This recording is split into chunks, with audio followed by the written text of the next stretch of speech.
আসসালামু আলাইকুম। সবাইকে আমন্ত্রণ জানাচ্ছি কনফিডেন্স ফিজিওথেরাপি অ্যান্ড রিহ্যাবিলিটেশন সেন্টারের স্বাস্থ্য বিষয়ক বিশেষ অনুষ্ঠান ব্যথামুক্ত জীবন।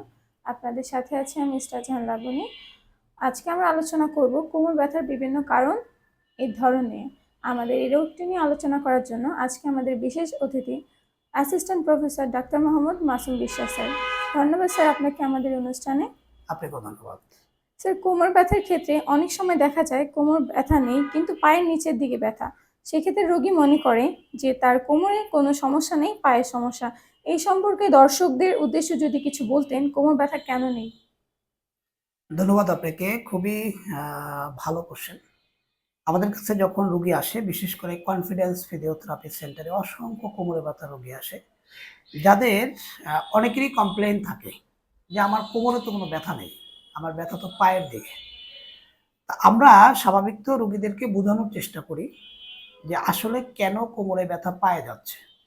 আপনারা জানেন যে আমাদের মেরুদণ্ডে ৩৩টা ভার্টিব্রা থাকে, অনেকগুলো ভার্টিব্রা থাকে। এই ভার্টিব্রাগুলো একটার সাথে একটা সাজানো থাকে। আমরা যদি একটু দেখাই স্কেলিটাল দিয়ে, দেখেন যে ভার্টিব্রাগুলা সুন্দর মতো একটার সাথে একটা সাজানো। আমরা এখানে কিছুটা মার্কিং করা আছে, নাম্বার 5, 4, তারপরে 3, 2, 1, এভাবে আমরা একদম ঘাড় পর্যন্ত।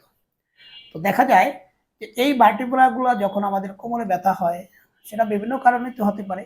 অনেক সময় দেখা যায় ভারী ওয়েট ক্যারি করতে গিয়ে হয়, কিংবা যারা লং টাইম বসে থাকে তাদের ক্ষেত্রে হয়।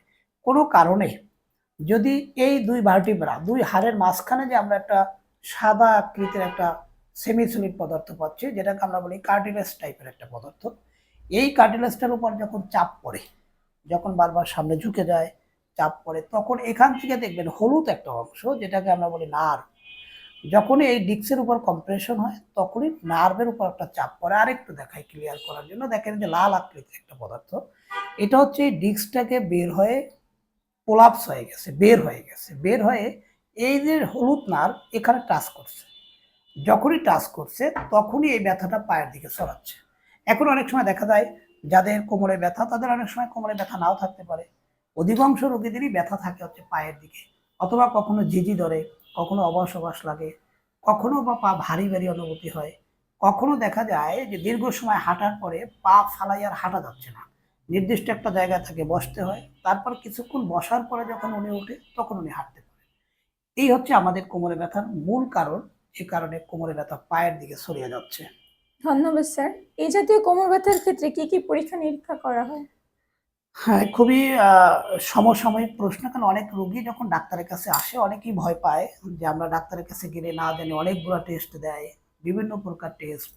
এক্ষেত্রে আমরা কনফিডেন্স ফিজিওথেরাপি সেন্টার যেটা করে থাকি, আমরা সর্বপ্রথম প্রাধান্য দেই হচ্ছে আপনার অ্যাসেসমেন্ট, ফিজিক্যাল অ্যাসেসমেন্ট। অর্থাৎ আমরা একটা রোগীকে যখন একদম সুপাইন লাইনে শোয়াইয়া যখন আমরা পাটাকে উঠাতে বলি, তো আমরা ধরে নেই যে তোর নার্ভের ইনভলভমেন্ট আছে কিনা, কোনো মাসেলের সাথে ইনভলভমেন্ট আছে কিনা। অধিকাংশ অ্যাসেসমেন্টের মাধ্যমেই আমরা রোগ নির্ণয় করতে পারি যে তার নার্ভের সমস্যা কতটুকু আছে, কোন কোন মাসেল অ্যাটাচমেন্ট আছে, কোন কোন নার্ভ কতদূর পর্যন্ত এটা ইরিটেট করতেছে, অস্বস্তি ফিল করতেছে, সেটা আমরা আইডেন্টিটি করতে পারি।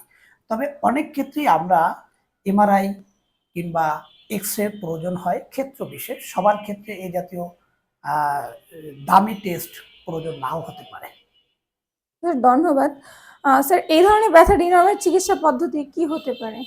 ধন্যবাদ আপনাকে। চিকিৎসা পদ্ধতি, কোমরে ব্যথা নিয়ে অনেকেই কিন্তু মানসিকভাবে দুশ্চিন্তাগ্রস্ত হয়ে জানেন, এই পেনটা আদৌ ভালো হবে কিনা, কিংবা কতদিন লাগতে পারে, এরকম প্রশ্ন আমাদের কাছে রোগীরা করে। তবে এই জাতীয় রোগীদের জন্য আমরা যেটা করে থাকি, বিশেষ করে কনফিডেন্স ফিজিওথেরাপি সেন্টার, এটা ব্যথা নিরাময়ের জন্য খুবই একটা স্পেশাল জায়গা, যেখানে আমরা সর্বপ্রথম রোগীদেরকে অ্যাসেসমেন্ট করার সাথে সাথে আমরা একটা ট্রিটমেন্ট প্ল্যান তৈরি করে থাকি। এই ট্রিটমেন্ট প্ল্যানটির ভিতরে বেশ কিছু মেডিকেশন থাকতে পারে। আমরা পেন ক্লিয়ারকে খুব বেশি প্রাধান্য দেই না, অনেক ক্ষেত্রে মেডিকেশনের প্রয়োজন হতে পারে। আবার অনেক ক্ষেত্রে দেখা যায় যাদের মাসেল উইক থাকে কিংবা ভিটামিন ডিফিসিয়েন্সি থাকে, সেক্ষেত্রে অনেক সময় মিনারেল, ভিটামিন এই জাতীয় সাপ্লিমেন্টারি প্রয়োজন হতে পারে। আর আমরা বেশ কিছু ফিজিওথেরাপিতে মডালিটিস ইউজ করে থাকি। এর ভিতরে দেখা যায় যে আমরা একটু আগে যেটা দেখলাম যে নার্ভের যেই কম্প্রেশন, সেটাকে অনেক সময় ডিকম্প্রেশন করার জন্য আমরা বেশ কিছু ম্যানুয়াল টেকনিকের পাশাপাশি ইলেকট্রিক্যাল মডালিটিস ব্যবহার করে থাকি, যাতে করে নার্ভের সাথে যেই তার চাপটা লেগে আছে সেটাকে ডিকম্প্রেশন করার জন্য। এরপর হতে পারে সাউন্ড ওয়েভ ভাইব্রেশন থাকে, যেটাকে মাসেল এবং নার্ভটাকে ত্বরান্বিত করে এবং ফ্লেক্সিবল করে দেয় মাসেলটাকে, যাতে ফলে আমাদের যে নর্মাল যে অ্যাক্টিভ ডেইলি লিভিং সেটা ইজিলি মুভমেন্ট করা যায়।